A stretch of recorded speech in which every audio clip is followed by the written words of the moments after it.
मथुरा का विधायक और मथुरा का सांसद लोकल स्तर का आदमी होना चाहिए, हमारे बीच का होना चाहिए, हमारे पदाधिकारियों में होना चाहिए, हमारे कार्यकर्ताओं में होना चाहिए। और यहाँ के अधिकारियों ने कहा था हम कराएंगे, लेकिन वन विभाग के अधिकारियों ने बिल्कुल साफ लेटर लिख के भेज दिया है कि हम यहाँ से बंदरों को वन क्षेत्र में छोड़ने की स्थिति में नहीं है, क्योंकि वन में संख्या ज्यादा हो गई है। तो या तो वो झूठ बोल रहे हैं या ये झूठ बोल रहे हैं, ये मंकी सफारी बनाएंगे नहीं और वो वहाँ छोड़ेंगे।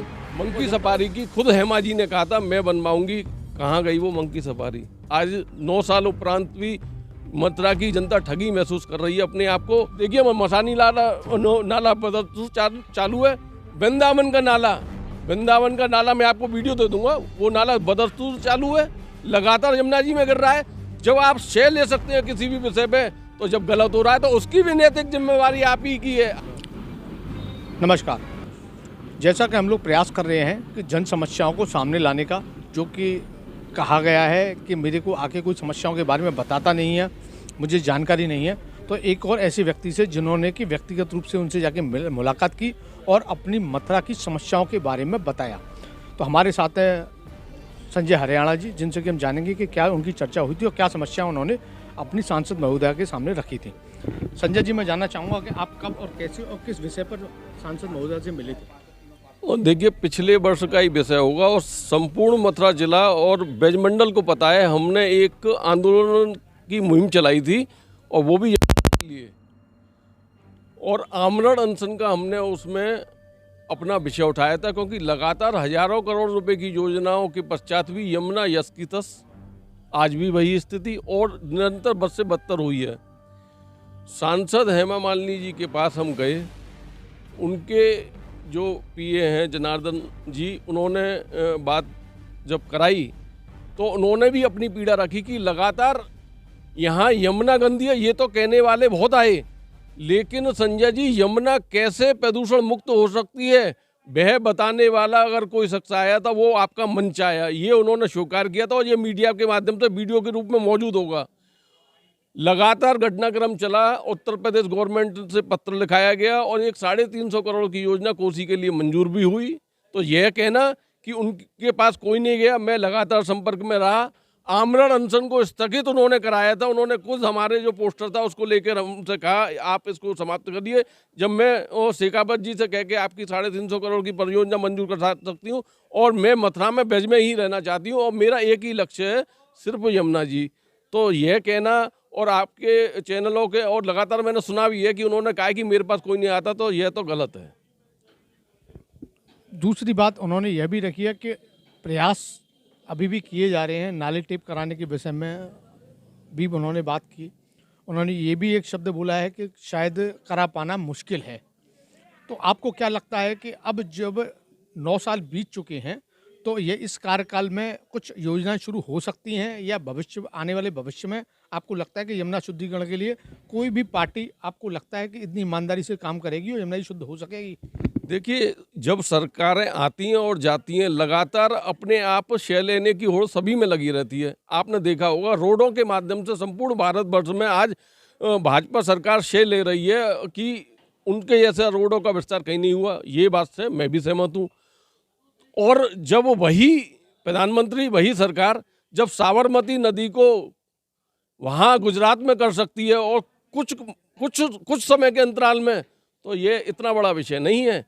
लेकिन लगन और मानसिक रूप से जिम्मेदारी लेने वाला व्यक्ति चाहिए। यहाँ ऐसे धोती छाप नेताओं की भी जरूरत नहीं है जो अधिकारियों से मिले हुए हैं, क्योंकि जब सांसद महोदय और विधायक महोदय ये कहते हैं कि नाले टेप हो गए और आज वर्तमान में भी वो नाले खुले हुए हैं, तो उसको देखने की जिम्मेदारी किसकी है? वही नोडल अधिकारी है, वही सब कुछ है, वही स्टाफ है। आप देखिए मसानी नाला चालू है, वृंदावन का नाला मैं आपको वीडियो दे दूंगा, वो नाला बदस्तूर चालू है, लगातार यमुना जी में गिर रहा है। जब आप शय ले सकते हैं किसी भी विषय पे, तो जब गलत हो रहा है तो उसकी भी नैतिक जिम्मेवारी आप ही की है। आप उससे ना तो बच सकते हैं ना जनता के सम्मुख ये सकते हैं। आप जब हेमा जी इतने सालों के पश्चात यहाँ आई, आपकी नैतिक जिम्मेदारी थी और भाजपा पदाधिकारियों की नैतिक जिम्मेदारी थी वो उस विषय को बताते कि देखिए गलत हो रहा है। जब संगठन का कोई भी व्यक्ति किसी पद पर आसीत हो जाता है तो वह संगठन का नहीं रहता। सांसद हो चाहे विधायक, वो संपूर्ण जनता के होते हैं, तो उनको संपूर्ण जनता के हितों का ध्यान रखना चाहिए था और कार्यकर्ता और पदाधिकारियों की भी नैतिक जिम्मेदारी होती है कि वो सही को सही कहें और गलत को गलत। आपने इंगित किया कुछ व्यक्तियों को, कार्यकर्ताओं को, कुछ नेताओं को। नेता तो मथुरा में बहुत बने हुए घूम रहे हैं। मथुरा जिले में नेताओं की जितनी संख्या है, आज की दौर में सबसे जो ताकतवर पार्टी है वो बीजेपी है। और कई सारे नेता अक्सर आप देखते होंगे कि उनके साथ पार्टी मनाते या मंचों पे उनके साथ खड़े हुए भी रहते हैं।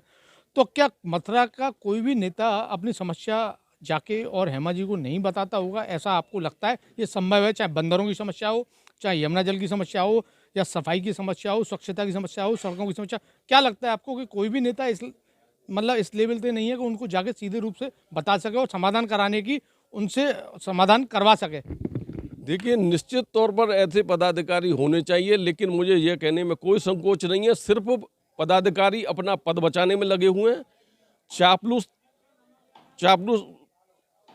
की स्थिति इतनी विकट हो गई है कि आयतित नेताओं ने पुराने पदाधिकारियों के ऊपर इतना होल्ड कर लिया है कि वे अपने विषय को रख भी नहीं सकते, क्योंकि अगर उन्होंने अपने विषय को रखा तो उन पर जो पद है वो भी चला जाएगा। तो ये सिर्फ पद की लोलुपता में लगे हुए हैं और ये सही विषय को नहीं रख सकते हैं।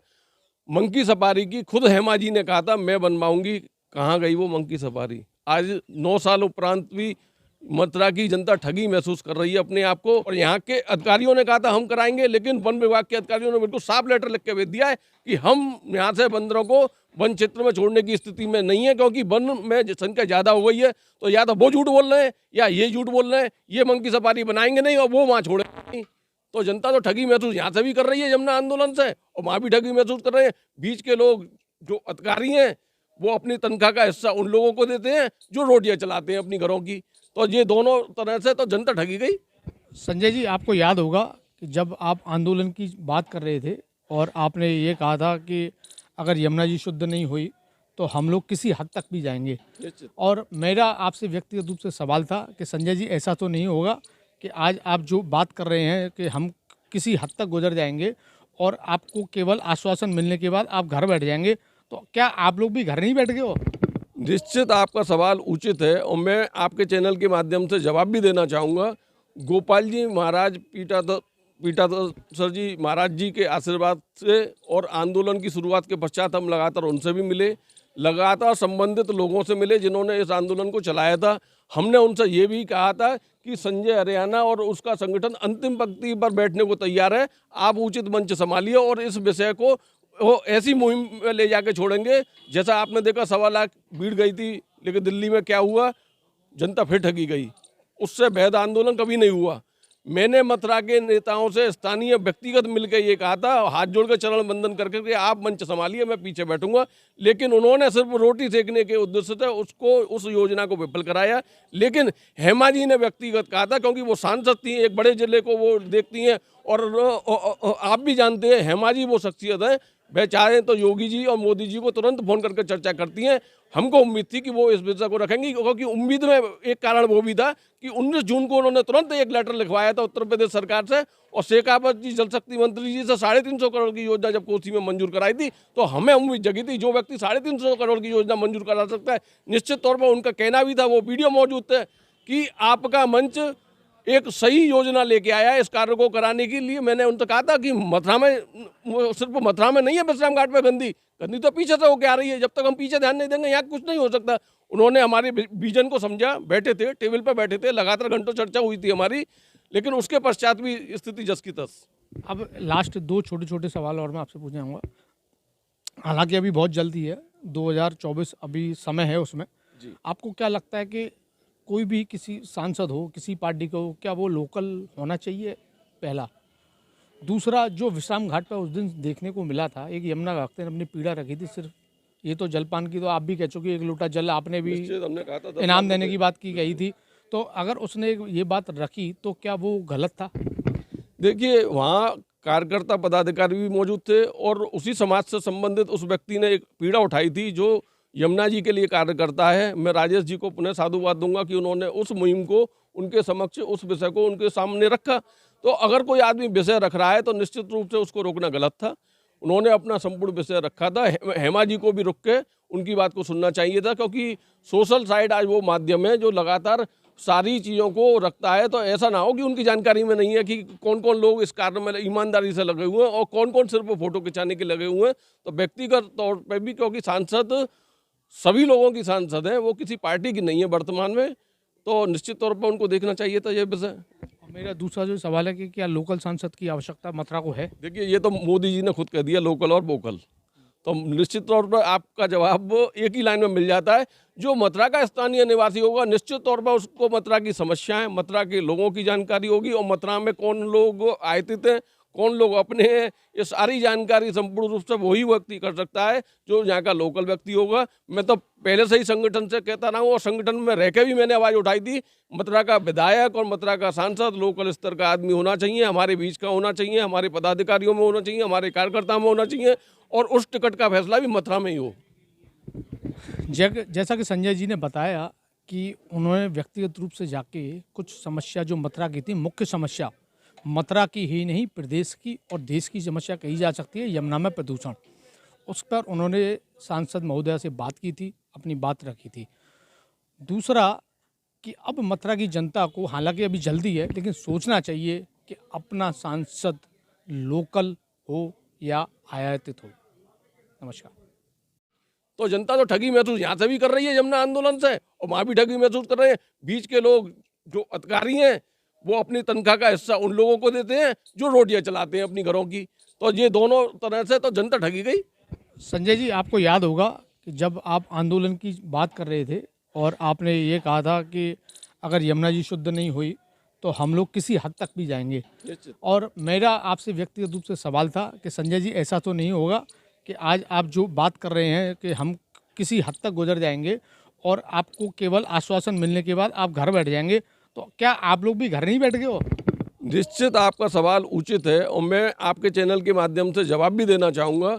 गोपाल जी महाराज पीठाधर जी महाराज जी के आशीर्वाद से और आंदोलन की शुरुआत के पश्चात हम लगातार उनसे भी मिले, लगातार संबंधित लोगों से मिले जिन्होंने इस आंदोलन को चलाया था।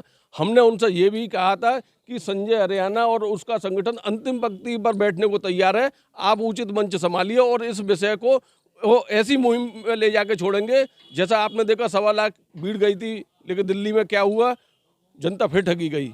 उससे बेहद आंदोलन कभी नहीं हुआ।